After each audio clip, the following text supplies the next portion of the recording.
Uh, Good evening, everybody. End of a long day. So, always a pleasure to be back at Ganga with the warm hospitality and the academic fest. And this time, I have to thank Bala specially because he gave me a talk for which I had to really read. So, thanks, Bala. So, in 1892, William Osler said, if it were not for the great variability amongst individuals, medicine might as well be a science and not an art. It's all about inter-individual variations and personalization right from the time medicine was conceived. So Plato said, no two persons are alike. Hippocrates was even more specific. It's far more important to know what person has the disease than what disease the person has. And Charaka summed it up very well by saying, as many variations as there are in the universe, all are seen in human beings. In fact, of all the forms of medicine, Ayurveda is the only one which has personalized medicine right from the word go. Today, the personalization of pain medicine is the buzzword, but it was all started in 1944 by Chapman. Subsequently, the knowledge of genetics, the genomic revolution, led to an aspiration for precision medicine, and they have led to a concept called pain phenotyping. I'll go to that towards the end of my talk. The phenotype depends on what alleles we have. We all have two sets of alleles, one from the father and one from the mother. If they are both similar, we are homozygous. Otherwise, we are heterozygous. In these heterozygous alleles, they may be co-dominant, they may be variably dominant, and they may compete with each other. There is also the interaction between the genes and the environment. By this I mean, let's say somebody gets pain, chronic pain, and is put on opioids. It's only after he's put on opioids that the gene meant for the expression of metabolizing the morphine will come into play. This is where environment plays a role. Pain as a sensation is unique to the individual. Direct measurement is impossible. We have to rely on the patient's report, and inter-individual responses are totally independent of the initiating stimulus. This is now being experimented on with experimental pain by way of quantitative sensory testing. Pain is no longer viewed by the Cartesian model where there is a fire, there is a cable which carries the sensation to the brain, and one feels the pain. The amount of the fire will lead to the amount of pain. This is too simplistic. Today, there are pain facilitatory processes, pain inhibitory processes. These are modulatory processes which are present at all parts of the central nervous system. They play a determinant role in shaping the pain perception, both in clinical pain as well as in experimental pain.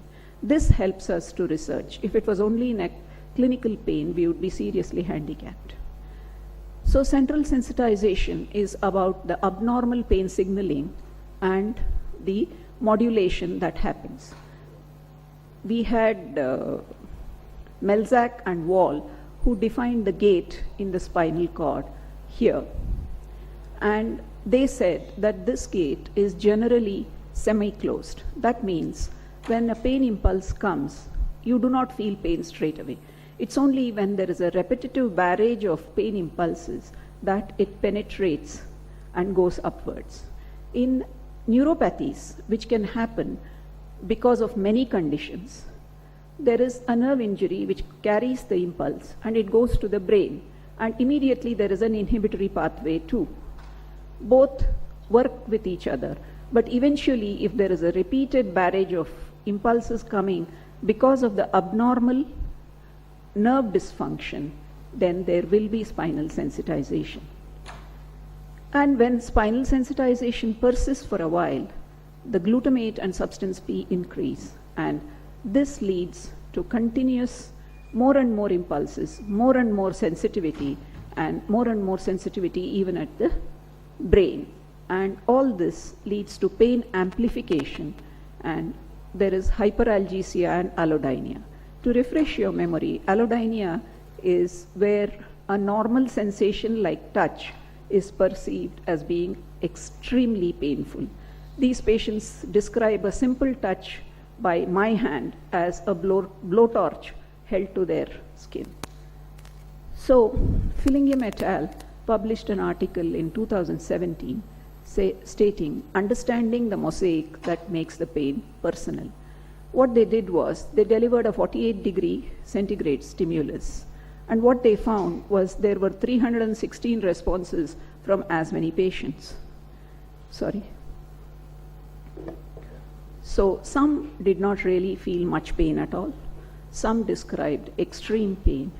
So different pain reports were associated with different levels of cerebral activation as seen on functional MRI, and they also had different brain morphology in that they had different type of wiring in their brains. So if you look at pain, it is considered as a biopsychosocial phenomenon. So the biological factors are disease severity, nociception, etc. Women are more prone to pain. Increasing age predisposes to pain, or it predicts pain, we should say. And genetic mutations of neurotransmitters in the nervous system and the enzymes which metabolize these and enzymes involved in the analgesic metabolism, all these can produce the individual variations and of connections between pain and other sensations. You have the psychological factors, the mood, affect. Affect is the unpleasantness, emotional response to pain. Then there is catastrophizing. Catastrophizing is a very important factor. Catastrophizing, in short, means creating a catastrophe out of pain. Then stress. Then the amount of coping strategies they have at their disposal. Psychological stress can cause heightened sympathetic outflow or increased inflammation. Increased sympathetic outflow can make the nervous system avid for pain. Then there are also the social factors. So pain ultimately is the product of all these biopsychosocial factors. As I said, pain, women exhibit greater sensitivity to experimental pain for threshold, for tolerance, suprathreshold ratings, and greater temporal summation. What I mean by greater temporal summation is if you give them 4 stimuli, the 4th stimuli will be felt as being far more painful than the first stimulus. Pain modulation appears to be more strongly tuned towards pain facilitation in women. This could be the effect of sex hormones because of the endogenous opioid function, finally all genetically defined. In our country, you have to look at nutritional factors. We have serious vitamin B12 deficiency because a majority of us are vegetarians. Vitamin D3 deficiency is extremely common in pain patients. In my clinic, all patients are tested for vitamin B12 and D3, and I find that either one is abnormal. It's very rare for me to find that both vitamins are normal and still the patient has pain. So vitamin D3 levels are determined by age, skin pigmentation, UV availability. But UV availability is also affected by pollution, and all of us are 8 to 6 job holders nowadays. How much sun are we exposed to? Myalgia is the first manifestation of D3 deficiency, and in fact, I believe that all neuropathies are neuromyopathies, and a lot of it starts as myalgia and myofascial pains. Age, race, ethnic group differences are all there. I won't go too much into that detail. REM sleep, the quality of sleep and the quantity of sleep also determine how much pain one perceives. So pain is a true multigenetic trait. There is a mind-boggling array of genes that determine the mechanisms involved in pain perception and most important, analgesic pharmacokinetics. Each one of the multiple factors involved in pain perception is encoded by a particular gene. The enzymes involved in the production, hydrolysis, and reuptake of neurotransmitters make pain a true representative of the chemical soup that we call ourselves. So the gene variations which might affect the pain are, there are 200 genes which are presently identified. There are many more, probably, many hundreds more, which we know nothing about. Some of them are the mu1 opioid receptor gene, which is called ORPM1, which affect the metabolism of opioids and their efficacy. Some 40 variants have been identified. The catechol O-methyltransferase enzyme, which inactivates dopamine, epinephrine, norepinephrine in the central nervous system. These all will play tremendous role in pain perception. Genes associated with CYP2D6, this group of enzymes is all involved with the metabolism of lot of opioids. I have just mentioned tramadol because this is something we all use. Codeine, amitriptyline, oxycodone, hydroxymorphone, so many other opioids are metabolized by this particular group, family of enzymes. Then you also have the other transporter proteins and others which we hardly hear about. Then the feel-good factor, which sort of protects against pain, is one of them is a vanilloid receptor called anandamide, and that levels may be influenced by this fatty acid amino hydrolase. So there are lots and lots of things. There are sodium channels. There are some children who are born without the sensation of pain because they do not have this NAV 1.7, and as a result they never survive to adulthood because pain is a protective thing after all. Then gain of function of sodium channels can cause erythralgia and paroxysmal extreme pain disorders. These are the clinical manifestation of a genetic disorder, few of them. Other genetic disorders which manifest, we have no clue about still. So this COMT also has many other manifestations. So unfortunately, with all this, even in 2016, we cannot explain why are they so inconsistent, because we are in the infancy of understanding what determines pain and how we perceive it. So single nucleotide polymorphism in the genes is associated with pain perception and analgesic metabolism. There can be chance mishaps.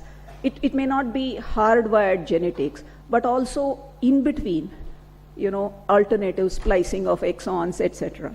So what I mean to say is there is a tremendous lot which determines how we feel pain.